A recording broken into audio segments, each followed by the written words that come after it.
আচ্ছা দাঁড়ান একটু আমি শেয়ার করে নিই আমি স্ক্রিনটাকে।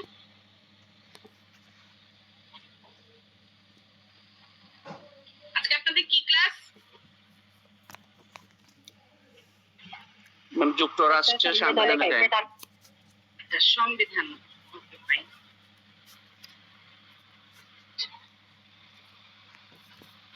Screen clear? জি ম্যাম। জি ঠিক আছে। এটা পড়াইছিলাম না মার্কিন যুক্তরাষ্ট্রের সুপ্রিম কোর্টের গঠন ও কার্যাবলী? ও না এটা পড়াইনি। আচ্ছা আজকে আলোচনা করব মার্কিন যুক্তরাষ্ট্রের সুপ্রিম কোর্টের গঠন এবং এখতিয়ার। ঠিক আছে? আচ্ছা সুপ্রিম কোর্টের গঠন এবং এখতিয়ার মানেটা কি?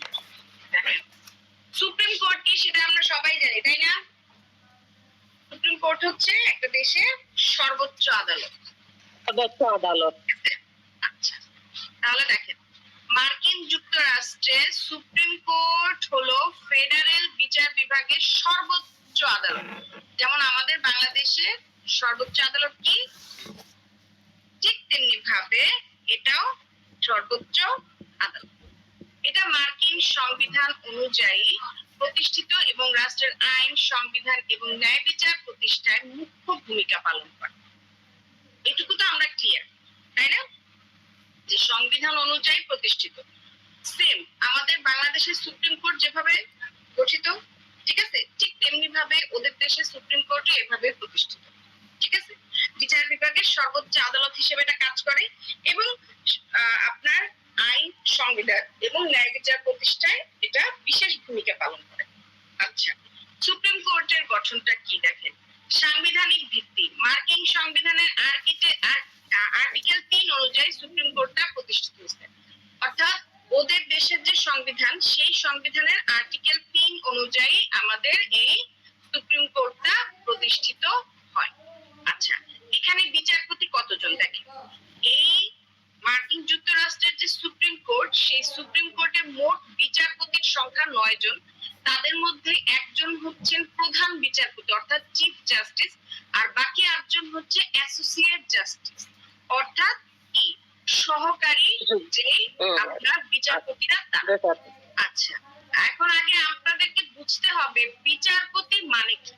বিচারপতি আর বিচারক কি এক জিনিস? হ্যাঁ না ম্যাম। আচ্ছা কে বলতে পারবেন বিচারপতি এবং বিচারকের মধ্যেকার যে তফাৎটা এটা কে বলতে পারবেন বলেন? জাজ এবং জাস্টিসের মধ্যে তফাৎটা কি, কি বলতে পারবেন বলেন? বিচারক হচ্ছে যে যারা মেট্রোপলিটন আদালত, তারপরে ম্যাজিস্ট্রেট আদালত, তারপর হচ্ছে জজ কোর্ট, এখানে যারা বিচার করে থাকেন তাদেরকে বিচারক বলা হয়। আর হচ্ছে সুপ্রিম কোর্ট, হাইকোর্ট এইগুলো মানে এখানে যারা তাদের বিচারপতি বলা হয়।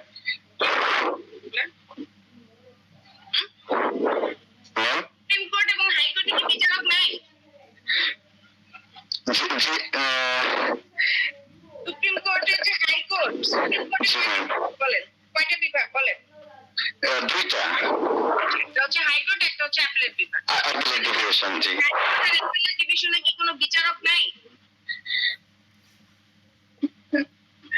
হ্যাঁ এখানে কি সব বিচারপতিরাই বিচার করে এটা মনে হয়? না ম্যাম ওইখানে বিচারক আছে। এখানেও আপনার দেওয়ানি আদালত আছে আলাদা, ফৌজদারি আদালত আছে আলাদা। আদালতের যে ফৌজদারি মামলাগুলো যেগুলো পার্টি না সেগুলোর জন্য আপনার আপিল করে হাইকোর্টে। হাইকোর্টে যে দেওয়ানি আদালত সেই আদালতে গিয়ে আপিল করে তারা, ফৌজদারি আদালতে না। ঠিক আছে, তো সব জায়গায় আলাদা আলাদা বিচারক আছে। ঠিক আছে, বিচারপতি আছে ঠিক আছে, কিন্তু বিচারপতি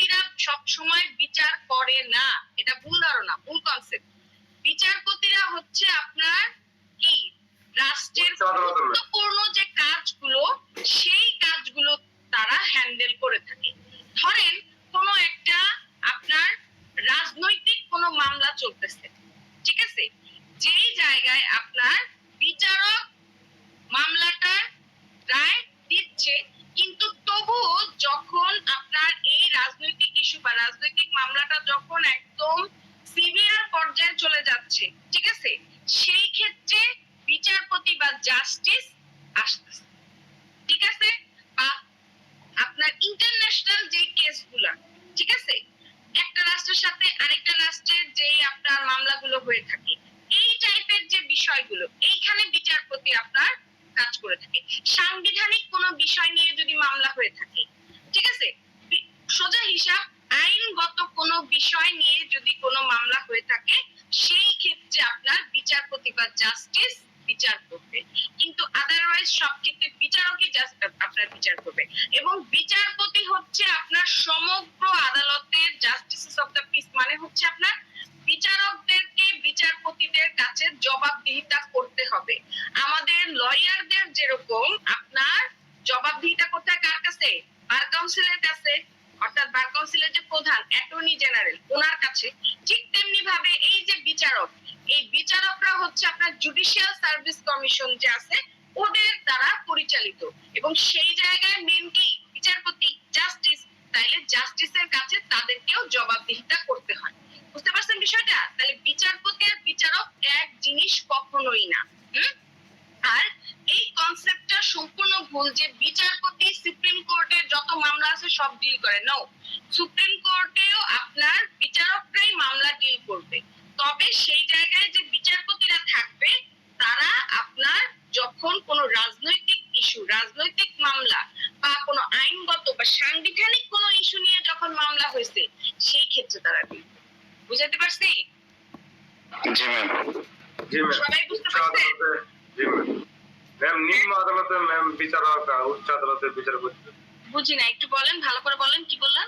ম্যাম নিম্ন আদালতে ম্যাম বিচারক হয়, আর উচ্চ আদালতে ম্যাম বিচারপতি। না, উচ্চ আদালতেও বিচারক আছে, নিম্ন আদালতে বিচারক, উচ্চ আদালতেও বিচারক, কিন্তু বিচারপতি সুপ্রিম কোর্টে থাকে, ঠিক আছে। ওনারা কি করে? সুপ্রিম কোর্ট বাংলাদেশের সর্বোচ্চ আদালত, আমি বাংলাদেশ দিয়ে বুঝাচ্ছি, সর্বোচ্চ আদালত, ঠিক আছে। তাহলে এখানে বিচারকরা দেখেন, বিচারকদেরকে তো কারো নিয়ন্ত্রণে থাকতে হবে, লয়াররা যেরকম বার কাউন্সিলের নিয়ন্ত্রণে আছে, ঠিক আছে, ঠিক তেমনি বিচারকদেরকে তো কারো নিয়ন্ত্রণে থাকতে হবে, তা না হলে তো তারা একদম আপনার মনে করেন যে অরাজকতা শুরু করে দিবে। তো এই বিচারকদেরকে আপনার আপনার হ্যান্ডেল যে করে, বিচারকদেরকে যে তদারকি করে, এটা হচ্ছে আপনার বিচারপতিদের কাজ। তবে রাষ্ট্রের কোনো সিভিয়ার কোনো মামলা, অর্থাৎ সাংবিধানিক কোনো ইস্যু, বা যেমন ধরেন স্পিকার ফর এক্সাম্পল, ওনাকে নিয়ে যদি কোনো মামলা হয় সেক্ষেত্রে কি বিচারক বিচার করবে? নিশ্চয়ই না। সেক্ষেত্রে কে বিচার করবে? রাষ্ট্র, কি বলি, বিচারপতি, রাষ্ট্রপতি, ধরেন ফর এক্সাম্পল রাষ্ট্রপতি, হ্যাঁ, রাষ্ট্রপতি মামলা করছে, তো রাষ্ট্রপতি হচ্ছে একটা রাষ্ট্রের সরকার, মানে একটা রাষ্ট্রপ্রধান, মানে তার মধ্যে সরকারও চলতেছে। তাহলে সেই ক্ষেত্রে তার কেসটা কে দেখবে? সেক্ষেত্রে কি তার কেসটা বিচারক দেখবে? বিচারপতি এই ক্ষেত্রে দেখবে বিচারপতি। এবার বুঝতে পারছেন?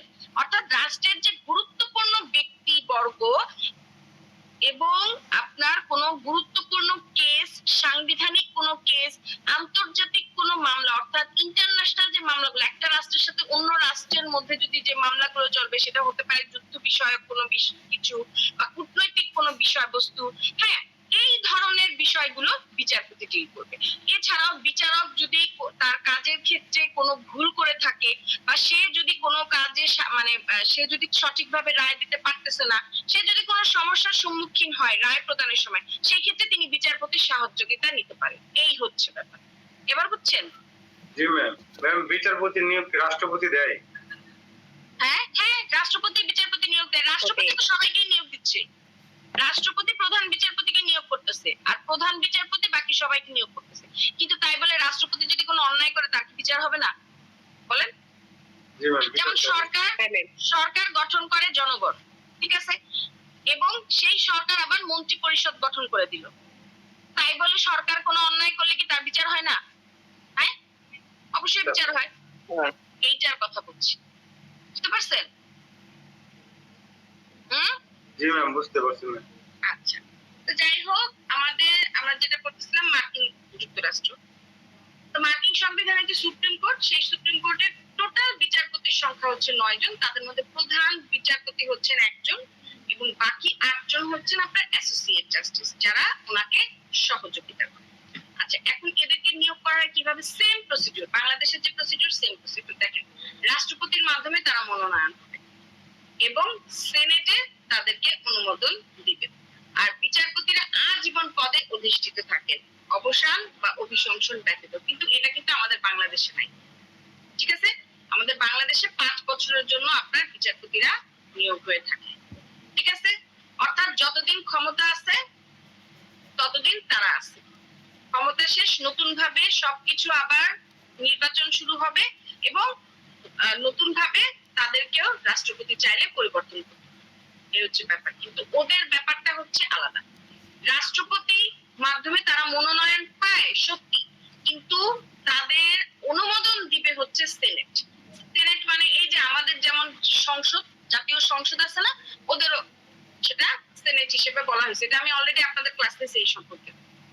এবং তারা ওদেরকে অনুমোদন দেয়, অর্থাৎ রাষ্ট্রপতির মাধ্যমে তারা মনোনয়ন পায়, অর্থাৎ তিনি নাম সিলেক্ট করে দিবে, কিন্তু এদেরকে সিলেক্ট কে কি করবে, কিভাবে করবে না করবে সবকিছু এই যে সেনেটের যে আপনার 100 জন সদস্য তারা নির্ধারণ করবে। নির্ধারণ করে তারা আবার রিপোর্টটা পাঠিয়ে দিবে রাষ্ট্রপতির কাছে। অর্থাৎ তারা মানে এদেরকে সিলেক্ট মানে ভালো মন্দ দুইটা দিকই তারা সিলেক্ট করবে। সিলেক্ট করে যে রিপোর্টটা তৈরি করলো সেই রিপোর্টটা এই রাষ্ট্রপতির কাছে পাঠিয়ে দিবে। রাষ্ট্রপতি দেখে, অর্থাৎ সংখ্যাগরিষ্ঠ ভোট যেটাতে আসছে, যেই নামের পরে আসছে সেই নাম থেকে তিনি বাকি যারা বিচারপতি যারা তাদেরকে সিলেক্ট করবে। এই হচ্ছে ব্যাপার। আর এই বিচারপতিরা আজীবন পদে অধিষ্ঠিত থাকবে, এদের কোনো অবসান বা অভিশংসন নাই। তবে বিষয়টা কি, যখন কোনো অন্যায় করবে তখন অবশ্যই তাকে অবসান করা হবে। হ্যাঁ, আচ্ছা, সেটা কিভাবে করা হবে? সেনেটের মাধ্যমে করা হবে। এটা অলরেডি আমি আপনাদেরকে পড়াইছি যে সেনেটের মাধ্যমে তারা করবে। যখন মনে করেন যে কোনো একটা অন্যায় তারা করছে বা কোনো মানে আপনার কি বলবো এটাকে, মানে রাষ্ট্রবিরোধী কোনো কাজ করতেছে, হ্যাঁ, বা দলের বিপরীতে গিয়ে কোনো কাজ করতেছে, তখন সেই ক্ষেত্রে কি করবে? তখন সেই ক্ষেত্রে সংসদের যে বাকি সদস্যরা, অর্থাৎ সেনেট যারা আছে তারা সবাই মিলে আপনার কি করবে? রিপোর্ট করবে। রিপোর্ট করার পরে তাকে নোটিশ দিবেন। নোটিশ দেওয়ার পরে যদি সে সঠিক মতো মানে দেখাইতে পারে কারণটা তো ঠিক আছে, আর যদি না পারে তাহলে সেক্ষেত্রে তাকে অবসান করা হবে। এই হচ্ছে ব্যাপার। তারা আজীবন পদে অধিষ্ঠিত থাকবে তার মানে এই না যে তারা কোনো অন্যায় করলে তাদের কোনো অবসানের ব্যবস্থা নেই। আচ্ছা, এরপর হচ্ছে সুপ্রিম কোর্টের আজীবন থাকবে তার মানে নতুন বিচারপতি আসবে কিভাবে বা আচ্ছা নতুন জায়গায় বলেন যে এদের কি ঠিক আছে রুলস আমাদের যেরকম 5 বছর পর্যন্ত থাকে, 5 বছর শেষ, ক্ষমতা শেষ, নতুন দল গঠন হবে, সবকিছু নতুন ভাবে হবে। কিন্তু ওদের মার্কিন যুক্তরাষ্ট্রের ব্যাপারটা হচ্ছে রাষ্ট্রপতি যখন বিচারপতি নিয়োগ হয়ে গেল, ঠিক আছে, ততক্ষণ পর্যন্ত এই বিচারপতিরা অধিষ্ঠিত থাকবেন আর কি। তারা মনে করেন যে মানে যেমন দেখেন আপনি একজন সরকারি কর্মচারী, ঠিক আছে, এখন আপনি একজন সরকারি কর্মচারী হিসেবে আপনি কত বছর, 30 বছর ধরেন আপনি চাকরি করতে পারবেন, কথার কথা। তাহলে দেখেন যতই দল এখানে চেঞ্জ হোক না কেন আপনার কি চাকরিটা যাবে? যাবে না। কেন?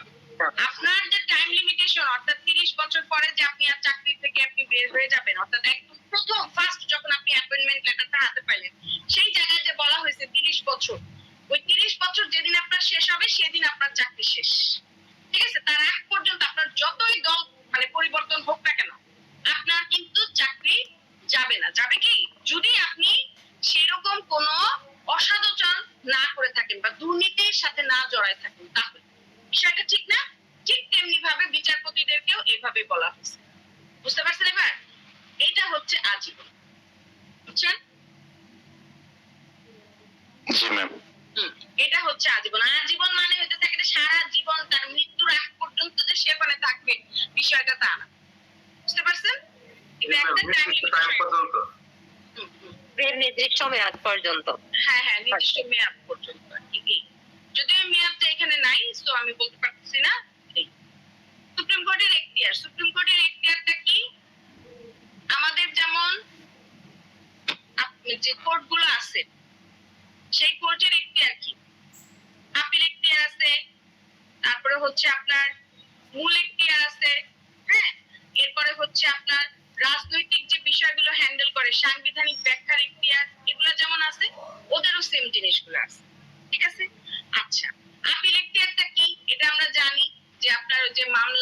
যদি নিম্ন আদালতে যখন মামলা হয়ে থাকে তখন সেই ক্ষেত্রে সে মামলায় যদি আপনি সন্তুষ্ট না হন তাহলে সেই ক্ষেত্রে কি করা হবে, সেই ক্ষেত্রে আপনি আপিল আদালতে যা আপিল করতে পারবেন। তবে এদের এখানে একটা বিষয় আছে, আমাদের বাংলাদেশে আমরা জানি সুপ্রিম কোর্ট কিন্তু সরাসরি মামলা গ্রহণ করতে পারে না, বা আপনি কোনো একটা প্রবলেমে পড়ে গেলে আপনি সরাসরি সুপ্রিম কোর্টে যায় মামলা করতে পারবেন না, এটা আমরা জানি না। কিন্তু আপনার ওদের দেশে কিছু একটা বিষয় আছে যে ওরা চাইলেই সরাসরি সুপ্রিম কোর্টে মামলা করতে পারবে, তবে হ্যাঁ সেগুলো আপনার রাজনৈতিক বিষয়ক হইতে হবে। বুঝতে পারছি? হ্যাঁ জি ম্যাম, বুঝতে পারছি ম্যাম।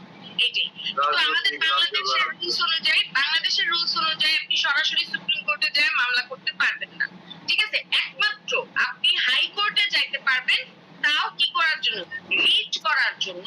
আরেকটা বিষয় হচ্ছে অ্যান্টিসেপ্টরি বেল, এই জিনিসটা না জন্য। অ্যান্টিসেপ্টরি বেল সম্পর্কে জানেন? না ম্যাম, জানি না।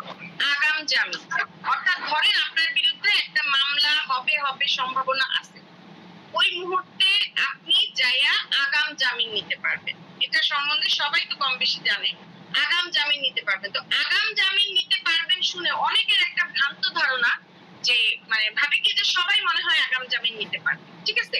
বিশেষ করে আমাদের গ্রাম এলাকার মধ্যে ধরেন দুই পার্টির মধ্যে কি হয়েছে, কোনো একটা দ্বন্দ্ব বিরোধ সৃষ্টি হয়েছে, শোনা গেল যে এই পার্টি হয়তো বা পুলিশ কেস করতে গেছে, বা সাথে সাথে সে করে কি, মানে হাইকোর্টের লয়ারের মাধ্যমে সে আগাম জামিন নেওয়ার চিন্তা ভাবনা করে। বাট এটা কিন্তু পসিবল না। আগাম জামিন তারাই পাবে যারা নাকি হচ্ছে রাজনৈতিক দলের সাথে জড়িত। সাধারণত আপনার রাজনৈতিক দলের সাথে যারা জড়িত আছে, বিরোধী পার্টি কি করে, ইলেকশন শুরু হওয়ার আগ দিয়ে কিন্তু বিভিন্ন ধরনের অরাজকতার সৃষ্টি করে, তাই না? তো এই রকম সিচুয়েশন যদি থাকে, আরেকটা বিষয়, যদি সে সংসদের সদস্য হয়ে থাকে, জাতীয় সংসদের সদস্য হয়ে থাকে, শুধুমাত্র তখনই সে কি করতে পারবে, আগাম জামিন নিতে পারবে। আর একটা বিষয় আছে, যদি সরকারি কোনো ঊর্ধ্বতন কর্মকর্তা হন, সরকারি কর্মকর্তা বলতে যে আপনি একদম মানে কেরানি থেকে নিয়ে শুরু করে যে কোনো পোস্টের সরকারি কর্মকর্তা হইলেই আপনি আগাম জামিন পাবেন, এটাও তা না।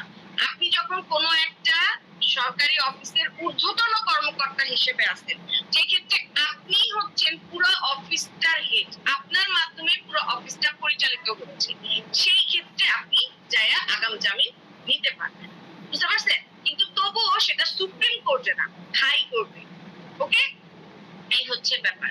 আর ওদের দেশে যে জিনিসটা সরাসরি ওরা মামলা গ্রহণ করে, ঠিক আছে, ওরা সরাসরি মামলাটা দায়ের করতে পারবে সুপ্রিম, তবে সেটা রাজনৈতিক এবং সাংবিধানিক বিষয়বস্তু হইলে সেক্ষেত্রে।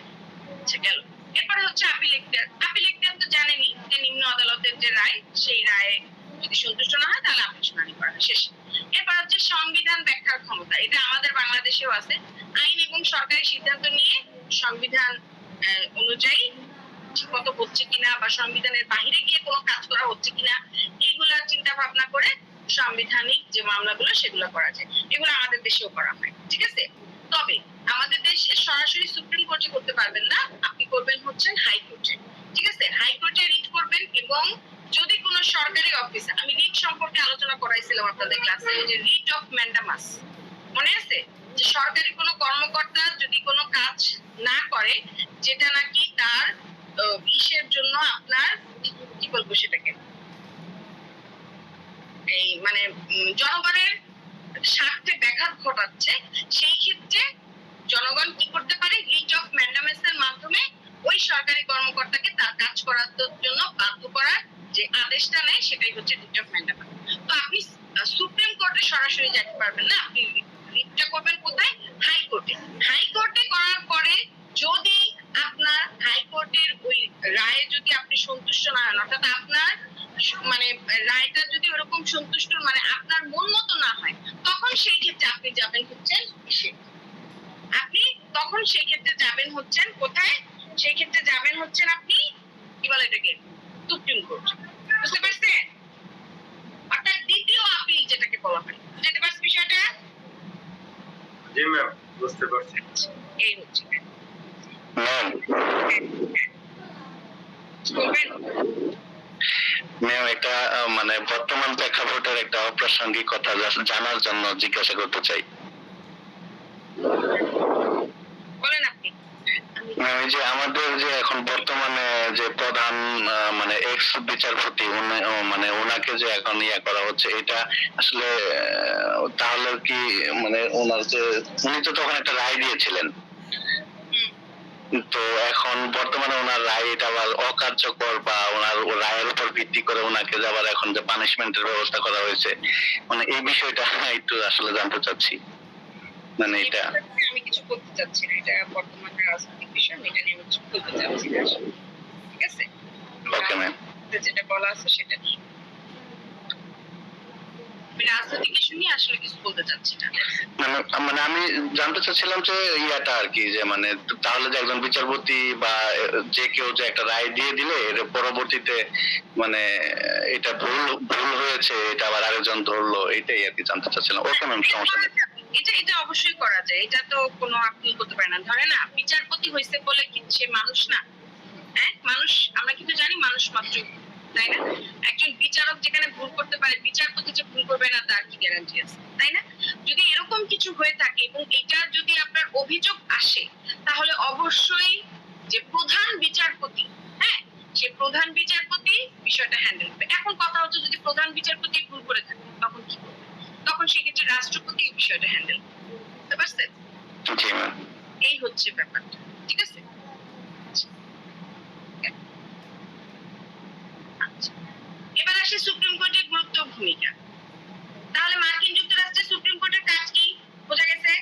প্রথমত তারা যে মূল এখতিয়ার, সরাসরি কিছু মামলা গ্রহণ করতে পারে। এরপরে হচ্ছে, তবে সেটা রাজনৈতিক বিষয়। এরপরে হচ্ছে আপিলের এখতিয়ার, নিম্ন আদালতের যে মামলাগুলো সেগুলোর যে আপনি শুনানি এটি।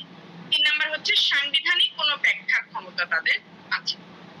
ধরেন কোন একটা সংবিধানের কোনো বিধি আমরা চেঞ্জ করতে চাইলাম, ঠিক আছে? এখন আপনি আমি চেঞ্জ করতে চাইলে তো আর হবে না, এটা সবার আপনার কি লাগবে, আপনার অনুমোদন লাগবে, সবার একটা আলোচনা লাগবে, এটা জনগণের জন্য কতখানি সুবিধাজনক বা কতখানি অসুবিধাজনক সবকিছুই আমাদেরকে দেখতে হবে, তাই না?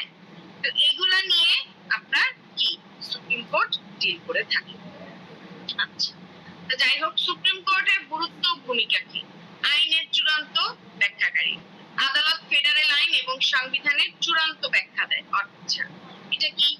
সুপ্রিম কোর্ট মানে কি? সবার আগে বুঝতে হবে সুপ্রিম কোর্ট মানে কি। একটা দেশের সর্বোচ্চ আদালত। সর্বোচ্চ আদালত মানেটা কি? ওই আদালত থেকে যেই রায়টা হবে সেইটা আপনাকে মেনে নিতে হবে, এরপরে আপনি আর কোনো কথা বলতে পারতেছেন না। আপনি নিম্ন আদালতের রায়ে সন্তুষ্ট না, আপনি উচ্চ আদালতে আসছেন। উচ্চ আদালতে হাইকোর্ট আছে, অ্যাপিলেট বিভাগ আছে, সেই জায়গায় আপনি আসছেন। এখানেও আপনি সন্তুষ্ট না, আপনি সুপ্রিম কোর্টে গেলেন। তাহলে সুপ্রিম কোর্টে যারা আছেন তারা তো আপনার আমার মতো অল্প জ্ঞান সম্পন্ন, তাই না? তারা যথেষ্ট অভিজ্ঞ। সো তারা যে রায়টা দিবে সেইটা আপনাকে চূড়ান্ত হিসেবে ধরে নিতে হবে। এটার পরে আপনি আর কোনো কিছু করতে পারবেন না। যদি আপনার বেশি প্রয়োজন হয় আপনি তাহলে সেই ক্ষেত্রে আবার মামলা অন্য মানে কি বলবো, মানে এটা আপনাকে মেনে নিতে হবে, ঠিক আছে? কিন্তু যদি মনে করেন যে আপনার এটা এই রায়েও আপনার সন্তুষ্ট হচ্ছেন না, মানে আপনার মন মতো না হয়, তাহলে সেই ক্ষেত্রে আর কোনো কথা আপনি বলতে পারবেন না। আর তার চেয়েও গুরুত্বপূর্ণ একটা বিষয়, সংবিধানের চূড়ান্ত ব্যাখ্যা দিবে। আপনি সংবিধান পরিবর্তন করতে চাচ্ছেন, চেঞ্জ করতে চাচ্ছেন, ভালো কথা, কিন্তু সুপ্রিম কোর্ট যতক্ষণ পর্যন্ত ফাইনাল রায় না দিচ্ছে ততক্ষণ পর্যন্ত আপনি সংবিধানের একটা ওয়ার্ডও আপনি চেঞ্জ করতে পারতেছেন। এরপর কি? চেক এন্ড ব্যালেন্স বজায় রাখা। আচ্ছা, নির্বাহী এবং আইন বিভাগের কর্মকাণ্ড পর্যালোচনা যাতে ক্ষমতার অপব্যবহার না হয়, অর্থাৎ নির্বাহী বিভাগ এবং আইন বিভাগের যে কর্মকাণ্ড এটা পর্যালোচনা করা, যাতে কোনোভাবে কেউ ক্ষমতার অপব্যবহার না করে, না নির্বাহী বিভাগ ক্ষমতার অপব্যবহার করে, না আইন বিভাগ ক্ষমতার অপব্যবহার করে। এটা মানবাধিকারের সুরক্ষা। সুপ্রিম কোর্টকে যেহেতু আমরা কি সর্বোচ্চ আদালত মনে করি, তার মানে আমরা এখান থেকে ন্যায় বিচার পাবো এই আশা নিয়েই যাই। তো নাগরিকের অধিকার নিশ্চিত করার লক্ষ্যেই আপনার সুপ্রিম কোর্ট কি করে থাকে, কাজ করে থাকে, অর্থাৎ মানবাধিকারকে সুরক্ষা প্রদান করা। আচ্ছা, এই আর সংবিধানের অভিভাবক হিসেবে আপনার সুপ্রিম কোর্টকে ধরা হবে, একই জিনিস। তাহলে আমরা কি বুঝলাম? মার্কিন সুপ্রিম কোর্ট একটি স্বাধীন এবং শক্তিশালী বিচার প্রতিষ্ঠান, ঠিক আছে? এবং এটা যে শুধুমাত্র বিচার কার্যই পরিচালনা করে বিষয়টা তা না, বরং সরকারের যে 3টা অঙ্গ আছে এই 3টে অঙ্গের ভারসাম্য সে সঠিকভাবে বজায় রাখে। ঠিক আছে, এই হচ্ছে। আচ্ছা, পরবর্তী প্রশ্ন হচ্ছে কংগ্রেসের গঠন, ক্ষমতা এবং কার্যাবলী। আচ্ছা, কংগ্রেসের গঠন, ক্ষমতা ও কার্যাবলীটা কি? দেখেন, মার্কিন যুক্তরাষ্ট্রের ফেডারেল সরকারের আইন প্রণয়নকারী প্রতিষ্ঠান হচ্ছেন আপনার কংগ্রেস। কংগ্রেস মানে হচ্ছে আইনসভা, সোজা হিসেবে আমাদের বাংলাদেশে যেরকম আইনসভা, হ্যাঁ, ওদের দেশেও আইনসভা আছে, ওইটাই হচ্ছে আপনার কংগ্রেস। ঠিক আছে, আর ওদের কংগ্রেসটা হচ্ছে আপনার এক কক্ষ বিশিষ্ট, না দ্বিকক্ষ বিশিষ্ট। আমাদেরটা হচ্ছে এক কক্ষ বিশিষ্ট, অর্থাৎ এক নায়ক তন্ত্র, সরি গণতান্ত্রিক। আর ওদেরটা হচ্ছে আপনার কি, দ্বিকক্ষ বিশিষ্ট সংসদ, যা জনগণের প্রতিনিধি হিসেবে কাজ করে এবং রাষ্ট্র পরিচালনায় গুরুত্বপূর্ণ ভূমিকা পালন করে। আচ্ছা, এটা কি কংগ্রেসের গঠন, স্ট্রাকচার। আচ্ছা, কংগ্রেসটা কিরকম? 2টা কক্ষ বিশিষ্ট, এটা আমি আগেও পড়াইছি, একটা হচ্ছে সেনেট আর একটা হচ্ছে প্রতিনিধি পরিষদ। আচ্ছা, প্রতিনিধি পরিষদটাতে আপনার কি করতে হবে? হচ্ছে যত কমপ্লেইন আছে, হ্যাঁ, বিচারপতি, প্রধান বিচারপতি, রাষ্ট্রপতি, তারপরে হচ্ছে মন্ত্রী পরিষদ, সরকার, হ্যাঁ, এদের সবার বিরুদ্ধে যত আপনার মানে কমপ্লেইন থাকবে, এই কমপ্লেইন গুলো হচ্ছে আপনার এই প্রতিনিধি পরিষদের কাছে দিতে হবে। আর প্রতিনিধি পরিষদ থেকে আপনার এই সেনেটের মাধ্যমে কি করা হবে? এটাকে অ্যানালাইসিস করা হবে যে তারা মানে কতটুকু যৌক্তিক অভিযোগ করছে এবং এর মধ্যে কি কি বিষয় জড়িত আছে, কি কি বিষয় জড়িত, সাক্ষ্য প্রমাণ আর কি তদন্ত করা, যেটাকে বলা হয়। এই যাই হোক, সেনেটের সদস্য সংখ্যা কতজন? 100 জন। এবং এই 100 জনের মধ্যে আপনার সবাই প্রত্যেকটা রাজ্য থেকে, অর্থাৎ মার্কিন যুক্তরাষ্ট্রের যতগুলো রাজ্য আছে আলাদা আলাদা, প্রত্যেকটা রাজ্য থেকে 2 জন করে সিলেক্ট করা হবে সিনেটরকে। ঠিক আছে, এই হচ্ছে ব্যাপার। এবং তারা কত বছরের জন্য সিলেক্টেড থাকবে? 6 বছরের জন্য। এই আর প্রতিনিধি পরিষদের সদস্য সংখ্যা কতজন? 435 জন। এবং এই সদস্য সংখ্যা রাজ্যের জনসংখ্যার ভিত্তিতে নির্ধারিত হবে, অর্থাৎ জনসংখ্যা যারা যতজন থাকবে ওই জনসংখ্যার উপর ভিত্তি করে নির্ধারণ করা হবে যে কতজন সদস্য সংখ্যা থাকবে, কতজন সদস্য সংখ্যা থাকবে না। এখানে মেয়াদ হচ্ছে কত বছর? 2 বছর। আচ্ছা, তাহলে আমরা এখানে কি দেখলাম? সিনেটের মেয়াদ 6 বছর আর প্রতিনিধি পরিষদের মেয়াদ হচ্ছে 2 বছর। কংগ্রেসের ক্ষমতা, পাওয়ার অফ কংগ্রেস, আইন প্রণয়ন ক্ষমতা। আচ্ছা, কংগ্রেসের কাজ কি কি, অর্থাৎ তার ক্ষমতাটা কি? প্রথম হচ্ছে আইন প্রণয়ন ক্ষমতা, নতুন নতুন আইন তৈরি করা, আইন পরিবর্তন করা বা সংশোধন করা, বাতিল করা, এগুলো। অর্থনৈতিক ক্ষমতা, একটা দেশ চালাইতে গেলে সবচেয়ে মূল বিষয় কি? অর্থনীতি, তাই না? আপনার দেশের যদি অর্থনীতি ঠিক না থাকে, তার মানে আপনার সকল যে আপনার চাহিদাগুলো, সেই চাহিদাগুলো ফুলফিল ভাবে আপনি পাবেন, এটাই স্বাভাবিক। তো অর্থনৈতিক যে বিষয়গুলো, এইগুলো দেখাশোনা করা। প্রথমত কর আরোপ এবং সংগ্রহ করা, বাজেট অনুমোদন করা, ঋণ গ্রহণ করা, অর্থ ছাপানো, এই কাজগুলো। আচ্ছা, এরপর কি? যুদ্ধ এবং প্রতিরক্ষা সংক্রান্ত ক্ষমতা, যুদ্ধ ঘোষণা করা, সেনাবাহিনী গঠন করা, সেনাবাহিনীদের উদ্দেশ্যে অর্থ বরাদ্দ করা। এছাড়াও যুদ্ধ করার সময় তো আপনার একটা বাজেটের প্রয়োজন হয়, তাই না? সেই বাজেটটা বরাদ্দ করা, এই সব কিছু। আচ্ছা, সংবিধানের সংশোধন ক্ষমতা, প্রয়োজনে কংগ্রেস সংবিধান সংশোধনের উদ্যোগও নিতে পারে। ঠিক আছে। আচ্ছা, কংগ্রেসের ক্ষমতাটা এত বেশি, যদিও সুপ্রিম কোর্টের হাতে আপনার সংবিধানের চূড়ান্ত ব্যাখ্যা বা সংবিধানের পরিবর্তনের কথা বলা হয়েছে, কিন্তু তারপরও এই সংবিধানের সংশোধনের উদ্যোগও তারাও নিতে পারে। যদিও তারা নিবে, কিন্তু তবুও ফাইনাল যে রায়টা সেটা কিন্তু দিবে সুপ্রিম কোর্ট। বুঝতে পারছেন? এই হচ্ছে ব্যাপার। আচ্ছা, তারপর কি বলছে? তদন্ত এবং তদারকি করা। অর্থাৎ সোজা কথা, আপনি তো মানে সুপ্রিম কোর্ট তো নিজে থেকে কোনো আইন বা সংবিধান এগুলো আপনার পরিবর্তন করবে না, সংশোধন করবে না, তাই না? আপনি আমি উদ্যোগ নিব, তারপরে না ফাইনাল রায় বা চূড়ান্ত ব্যাখ্যা হিসেবে তিনি কি করবেন? রায় দিবেন। তো ওইটাই, তাহলে চূড়ান্ত ব্যাখ্যা বা রায় দেওয়ার জন্য তো উদ্যোগ নিতে হবে কাউকে, তাহলে উদ্যোগটা কে নিবে? এই যে আপনার কংগ্রেসও নিতে পারে প্রয়োজনে। আচ্ছা, তদন্ত এবং তদারকি ক্ষমতা, সরকারি দপ্তর এবং কর্মকর্তাদের কার্যক্রমের উপর যথেষ্ট তদারক মানে নজরদারি এবং তদন্ত করা, অর্থাৎ যতগুলো সরকারি অফিস আছে সবগুলো সরকারি অফিস এবং কর্মকর্তা তারা সঠিকভাবে কাজ করতেছে কিনা বা কোনো দুর্নীতির সাথে জড়িত আছে কিনা, হ্যাঁ, এগুলো সব কিছু আপনার দেখাশোনা করবে। রাষ্ট্রপতি এবং কর্মকর্তাদের নিয়ন্ত্রণ ক্ষমতা, রাষ্ট্রপতি এবং যারা রাষ্ট্রপতির বিরুদ্ধে যে অভিশংসন ক্ষমতা বলেন, তারপরে হচ্ছে আপনার যারা মন্ত্রী পরিষদ আছে সবার আপনার নিয়ন্ত্রণ করে থাকে এই কংগ্রেস। আচ্ছা, কংগ্রেসের কাজ কি? ওই একই জিনিস, আইন প্রণয়ন করা, মানে যা যা একটু আগে বললেন একটি ক্ষমতা এবং কার্যাবলী সেম জিনিস। আইন প্রণয়ন করা, অর্থনৈতিক যে বিষয়বস্তু, জাতীয় বাজেট অনুমোদন, অর্থনৈতিক নীতিমালা নির্ধারণ, এগুলো। বিদেশি নীতি এবং চুক্তি অনুমোদন করা, আন্তর্জাতিক যে চুক্তিগুলো থাকে, অর্থাৎ একটা দেশের সাথে আরেকটা দেশের কোনো, সেটা হইতে পারে ব্যবসায়িক চুক্তি, হ্যাঁ, বা হতে পারে অর্থনৈতিক কোনো চুক্তি, সকল ধরনের চুক্তির অনুমোদন করা। রাষ্ট্রপতি মনোনীত রাষ্ট্রদূত বা বিচারপতিদের অনুমোদন করা, হ্যাঁ। এরপর হচ্ছে অভিশংসন কার্যক্রম, প্রতিনিধি পরিষদ, তারপরে হচ্ছে আপনার সেনেটের বিচার করা, এই সব কিছুই করতে পারে। মানে সব কথার এক কথা হচ্ছে আপনার কংগ্রেসের কাজই হচ্ছে আপনার এই যত আইনানুগ বিষয়বস্তু আছে, হ্যাঁ, সবার আপনার তদারকি করা। সেটা সরকারি কর্মচারী হোক বা সরকারি কোনো কার্যক্রম হতে পারে বা কোনো সরকারি অফিস হতে পারে, অথবা আইনের যে বিষয়বস্তু, প্রশাসনিক কর্মকর্তা যারা বা প্রশাসনিক কাজকর্ম, এই সব কিছুর তদারকি করাই হচ্ছে কংগ্রেসের প্রধান।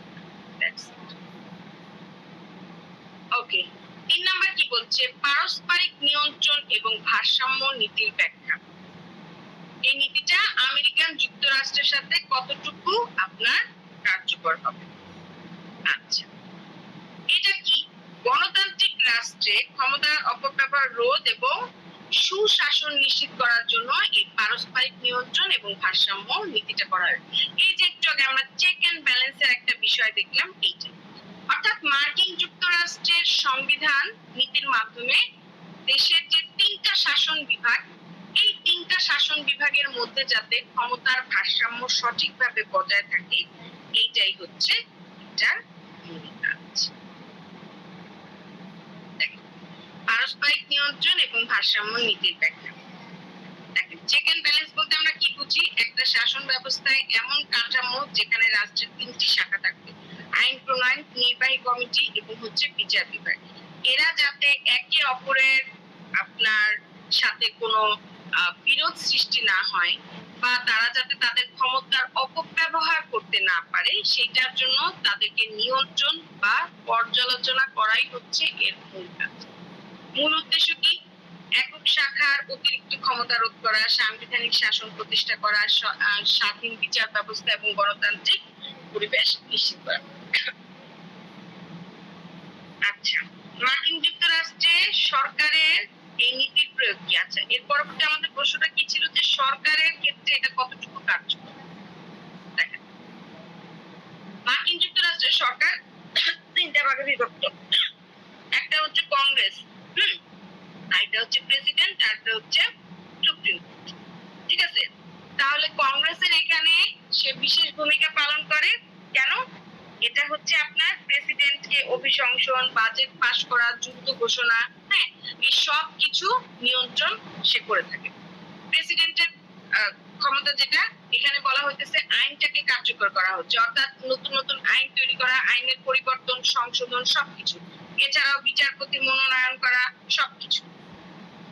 সুপ্রিম কোর্ট বিচারপতি সাংবিধানিক ব্যাখ্যা, আইন বা নির্বাহী যে আদেশগুলো, সেই আদেশগুলো সঠিকভাবে সে দিতে পারে। এই হচ্ছে ব্যাপার। আচ্ছা, এরপর কি? কার্যকারিতার বিশ্লেষণ। এই নীতি যুক্তরাষ্ট্রের বেশ কার্যকর ভাবে কাজ করেছে, অর্থাৎ এই যে নীতিটা চেক এন্ড ব্যালেন্স, এই নীতিটা যুক্তরাষ্ট্রের ক্ষেত্রে অনেক গুরুত্বপূর্ণ ভূমিকা পালন করছে। বুঝতে পারছেন কিরকম গুরুত্বপূর্ণ ভূমিকা পালন করছে বলেন তো? কেউ বলতে পারবেন? এই যে এতক্ষণ পর্যন্ত যে পড়াইলাম, বুঝছেন কিছু? কি মানে কি ভূমিকা পালন করছে বলেন?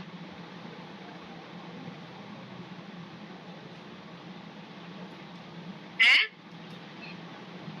আপনারা কি আজকের ক্লাস বুঝতেছেন নাকি মাথার উপর দিয়ে সব? বিভিন্ন সময় যে চুক্তি করে অন্য দেশের সাথে, সংবিধানে সেটা বলা তো আছে। বুঝতে একটু সমস্যা হয়েছে। তার মানে আমরা বুঝতে পারতেছি যে এটা আপনার বিশেষ ভূমিকা পালন করতেছে। দেখেন কি বলছে, এই নীতি যুক্তরাষ্ট্রে বেশ কার্যকরভাবে কাজ করেছে। কিছু উল্লেখযোগ্য উদাহরণ হিসেবে একটু বলি। ওয়াটারগেট কেলেঙ্কারি, প্রেসিডেন্ট নিক্সনের বিরুদ্ধে কংগ্রেস এবং আদালতের চাপের ফলে পদত্যাগ করতে পারেন। অর্থাৎ এই যে এগুলো হচ্ছে আপনার পূর্ববর্তী কিছু বিষয়বস্তু বা কিছু কেস, সেইগুলো আর কি এক্সাম্পল হিসেবে ম্যাম এগুলো দিছে। এক্সাম্পল হিসেবে। এইসব ঘটনা প্রমাণ করে যে এই নীতি মার্কিন সরকারের গণতান্ত্রিক কাঠামোকে টিকিয়ে রাখতে সাহায্য করেছে। এই হচ্ছে ব্যাপার। পারস্পরিক নিয়ন্ত্রণ এবং ভারসাম্য নীতি যুক্তরাষ্ট্রের শাসন ব্যবস্থার একটি মজবুত ভিত্তি এবং এটা সরকারের বিভিন্ন শাখার মধ্যে ক্ষমতার ভারসাম্য বজায় রেখে আইন এবং ন্যায়ের শাসন নিশ্চিত করে। এই নীতিটা হচ্ছে গণতান্ত্রিক মূল্যবোধের সংরক্ষণ এক অনন্য উদাহরণ। এগুলো হচ্ছে ছোট ছোট বিষয়, তো এই জন্য আপনারা এটা মানে আমি আর তাড়াতাড়ি জানতে ছোট ছোট বিষয় এবং কথাগুলো একদম ইজি ভাবে লেখা, তো আপনাদের খুব একটা কষ্ট হবে না এটা বুঝতে। কঠিন কঠিন যে টপিকস গুলো ছিল এগুলো অলরেডি আমি আলোচনা করছি। এরপরে হচ্ছে 4 নাম্বার যে বিষয়টা, একবারে সব পড়াইতেছে আবার মাথা করতে যাচ্ছে না তো। বর্তমান বিশ্বে সোজা আছে, আজকের প্রশ্নগুলো একদম সোজা আছে, কাজে আপনাদের খুব একটা কষ্ট হবে না। আচ্ছা, বর্তমান বিশ্বে এমন কোন রাজনৈতিক অফিস নেই যা আমেরিকার প্রেসিডেন্ট সংবিধানের ক্ষমতার চেয়ে বেশি ক্ষমতাশালী। এই বিষয় নিয়ে আলোচনা করব। মানে বলতেছে যে আমেরিকার প্রেসিডেন্টের যে মানে সাংবিধানিক ক্ষমতা, এর থেকে বেশি ক্ষমতাশীল কোন অফিস বর্তমানে বিশ্বে নাই। সেটা কিরকম দেখেন, বর্তমান বিশ্বে যে রাজনৈতিক ব্যবস্থা, এই ব্যবস্থায় যুক্তরাষ্ট্রের প্রেসিডেন্ট পদটি সবচেয়ে শক্তিশালী, এটা আমরা অলরেডি সবাই জানি, তাই না? সাংবিধানিক অফিস হিসেবে বিবেচিত। একাধারে তিনি রাষ্ট্রপ্রধান, সরকার প্রধান এবং সামরিক প্রধান। এছাড়াও মার্কিন সংবিধানে তাকে ব্যাপকভাবে ক্ষমতা প্রদান করা হয়েছে। এই কারণে বলা হয় তাকে বিশ্বের সবচাইতে ক্ষমতাধর ব্যক্তি। এই জিনিসটা আপনি আমি অলরেডি সবাই জানি, জানি না? সে কি শুধুমাত্র আপনার তার নিজের রাষ্ট্রটারই দেখতেছে, নাকি আমাদের পুরো বিশ্বটারই সে দেখাশোনা করতেছে? পুরো বিশ্বটারই তো চালাইতেছে, তাই না? হ্যাঁ, জি ম্যাম। মার্কিন প্রেসিডেন্টের সাংবিধানিক ক্ষমতাটা কি? এই যে দেখেন, নির্বাহী ক্ষমতা অর্থাৎ এক্সিকিউটিভ যে পাওয়ারগুলো, প্রেসিডেন্টের যুক্তরাষ্ট্রের নির্বাহী প্রধান সে। এছাড়াও তিনি মন্ত্রী পরিষদ বলেন, সচিব বলেন, প্রশাসনিক কর্মকর্তা সবাইকে তিনি নিয়ন্ত্রণ করতেছেন এবং তাদের যে কার্যাবলী, এই কার্যাবলীটাও সেই পরিচালনা করতেছে। অর্থাৎ সে যা যা ডিরেকশন দিচ্ছে সেটাই তাকে সবাইকে করতে হচ্ছে।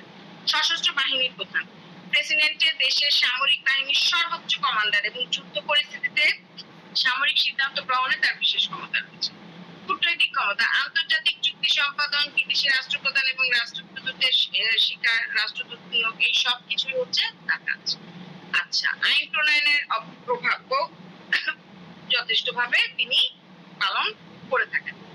দেখেন, প্রেসিডেন্ট কংগ্রেস পাস হওয়া, বিল অনুমোদন করা, ভেটো তৈরি করা, এই সব কিছুর ক্ষেত্রে সে বিশেষ ভূমিকা পালন করে। ক্ষমা প্রদানের অধিকার, আচ্ছা ক্ষমা প্রদানের ক্ষেত্রে যখন আপনার দণ্ডিত ব্যক্তি আদালত থেকে যখন একদম ফাইনাল রায় দিয়ে দিল, কোনোভাবেই যখন সে আর তার শাস্তি থেকে মুক্তি পাচ্ছে না, তখন সে কি করতে পারে?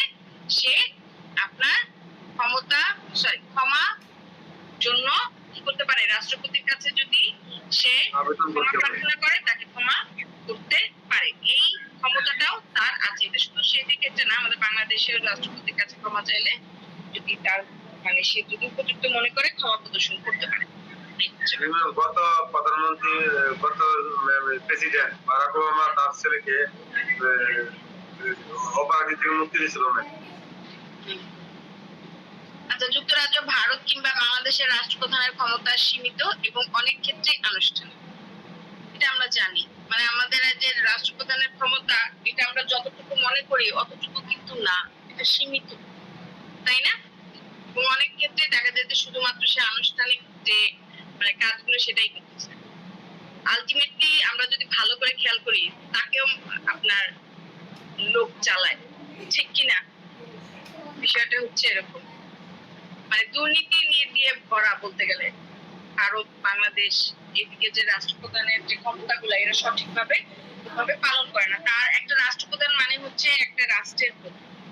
তো তারপরও রাষ্ট্রপ্রধান হিসেবেও থাকলে তার ক্ষমতাগুলো অনেকটাই সীমিত করে দেওয়া হয়। ঠিক আছে, বিভিন্ন রাজনৈতিক চাপ থাকে তার উপরে, যার কারণে সে চাইলেও তার সঠিকভাবে তার ক্ষমতাটা প্রয়োগ করতে পারে না, যেখানে মার্কিন প্রেসিডেন্ট বাস্তব ক্ষমতা প্রয়োগ করে থাকে সবসময়, ঠিক কিনা? এবং সরকার পরিচালনায় সে একদম প্রধান ব্যক্তি হিসেবে কাজ করে, অর্থাৎ সে যা বলে সেটাই, তার কথাই শুনতে হয়। প্রেসিডেন্টের হাতে যুক্তরাষ্ট্রের প্রশাসন এবং প্রতিরক্ষা ও বৈদেশিক নীতির প্রধান নিয়ন্ত্রণ রয়েছে। আচ্ছা, ক্ষমতার সীমাবদ্ধতা কি? ওই যে চেক এন্ড ব্যালেন্স, মানে ঘুরে ফিরে একই জিনিস আপনার, ঠিক আছে? এই যে নির্বাহী ক্ষমতা, আইন বিভাগ, বিচার বিভাগ একটা অপরটার সাথে ওতপ্রোতভাবে জড়িত এবং এরা যাতে তাদের ক্ষমতার অপব্যবহার না করে এদিকে খেয়াল। অভিশংসন যে প্রক্রিয়া অর্থাৎ ইমপিচমেন্ট, এদিকে খেয়াল রাখা। যদি কেউ কোনো অসাংবিধানিক কাজ করে থাকে বা বেআইনি কোনো কাজ যদি করে থাকে, তাহলে সেই ক্ষেত্রে অভিশংসনের মাধ্যমে কি করতে পারে? প্রেসিডেন্টকে কংগ্রেস অপসারণ করে দিতে পারে। তার মানে এই জন্যই বলা হচ্ছে যে যুক্তরাষ্ট্রের প্রেসিডেন্ট বিশ্বের একমাত্র রাজনৈতিক নেতা যিনি নাকি সংবিধানটাকে একদম মানে অতি বিস্তৃত ক্ষমতা প্রয়োগ করতে পারে, এবং সে একাধারে আপনার তার যে ক্ষমতাটা, সে তার ক্ষমতাটাকে সোজা কথা সে তার ক্ষমতাটাকে স্বাধীনভাবে প্রয়োগ করে থাকে। তার উপর কোনো রাজনৈতিক চাপও কাজ করে না, বা তাকে দিয়ে আপনি কোনো আপনার অরাজনৈতিক কোনো কিছু করাইতে পারবেন না, যেটা নাকি আমাদের বাংলাদেশ, ভারত, হ্যাঁ, অর্থাৎ এশিয়া মহাদেশের যে রাষ্ট্রগুলো আছে এই রাষ্ট্রের রাষ্ট্রপ্রধান দ্বারা সম্ভব না। যদিও তারা একটা রাষ্ট্রের রাষ্ট্রপ্রধান, কিন্তু তারপরও তাদের ক্ষমতাটা অনেকটাই সীমিত করে দেওয়া থাকে, এবং বেশিরভাগ ক্ষেত্রেই আমরা দেখি যে তারা একটা আনুষ্ঠানিক দায়িত্ব পালন করে শুধুমাত্র। রাষ্ট্রের জন্য যেটা ভালো তার সেইটা, অর্থাৎ অনেক ক্ষেত্রে আমরা এটাও দেখি যে তার বাক স্বাধীনতাটাও থাকে না, ঠিক আছে? কিন্তু যেটা নাকি আমাদের যুক্তরাষ্ট্রের যে প্রেসিডেন্ট তার, এক্সাম্পল বাংলাদেশ হলো, হ্যাঁ, তার আছে। এই হচ্ছে ব্যাপার। এবং তার চেয়েও বড় কথা যেটা, ওই প্রেসিডেন্ট আমাদের পুরো বিশ্বটাকেই চালাচ্ছে, ঠিক কি না? আমরা চাইলেই যে স্বাধীনভাবে যে আমরা চাইলেই যে আমাদের মানে কাজগুলো করতে পারবো, হ্যাঁ, মতের স্বাধীনতা আমাদের আছে নাই, কিন্তু সেই আমাদের পুরা কি বিশ্বটাকে চালাচ্ছে, ওইখান থেকে তো আমাদের আসল চাপটাই থাকে, ঠিক কি না? এই হচ্ছে ব্যাপার। যদিও এটা অপ্রাসঙ্গিক কথা, এখানে আবার লাগাই দিয়ে ঠিক এটাই। আচ্ছা, তো এই হচ্ছে মোটামুটি আজকের আলোচনা। বাকি যেগুলো আছে এগুলো আপনারা নিজেরাই পারবেন, তারপর যদি না পারেন সেক্ষেত্রে আমি তো আসবো, ঠিক আছে? হ্যাঁ, ঠিক আছে। জি ম্যাম। আর দুইটা প্রশ্নই আছে, বেশি কিছু নাই। টাইম। আচ্ছা, ঠিক আছে। কারো কোনো প্রশ্ন আছে আজকে ক্লাস নিয়ে? আজকে ক্লাস নিয়ে কারো কোনো প্রশ্ন থাকলে বলতে পারেন। আজকে ক্লাসে অনেকগুলো প্রশ্ন পড়াইছে তো একসাথে, সমস্যা হইতে পারে। ম্যাম আজকে ক্লাসের মেন বিষয় হচ্ছে ম্যাম রাষ্ট্রপতি। রাষ্ট্রপতি আজকের ক্লাসের মেন বিষয় হচ্ছে রাষ্ট্রপতি, বাংলাদেশের রাষ্ট্রপ্রধান কি ধরনের কাজ করে, আর আমাদের মার্কিন যুক্তরাষ্ট্রের রাষ্ট্রপ্রধান কি ধরনের কাজ করে, এটাই হচ্ছে আজকের মূল কথা, আর কিছুই না। এবং আমরা অলরেডি সবাই জানি, সবাই বুঝি যে আমাদের রাষ্ট্রপতিটা যে আছেন উনি আসলে সীমিত ক্ষমতা প্রয়োগ করতে পারেন। উনি চাইলেই উনি কিন্তু ক্ষমতা ওভাবে প্রয়োগ করতে পারেন না, ঠিক আছে? এই জন্য তার পিছনে অনেক রাজনৈতিক চাপ থাকে। সবচেয়ে বড় কথা হচ্ছে যে আপনার বহির্বিশ্বের যে চাপটা, এটাই হচ্ছে সবচেয়ে বড় একটা ইস্যু। আচ্ছা, ঠিক আছে, তাহলে আর যদি কারো কোনো প্রশ্ন না থাকে তাহলে আমি ক্লাসে লিভ নিতে চাচ্ছি। ধন্যবাদ ম্যাম। আসসালামু আলাইকুম।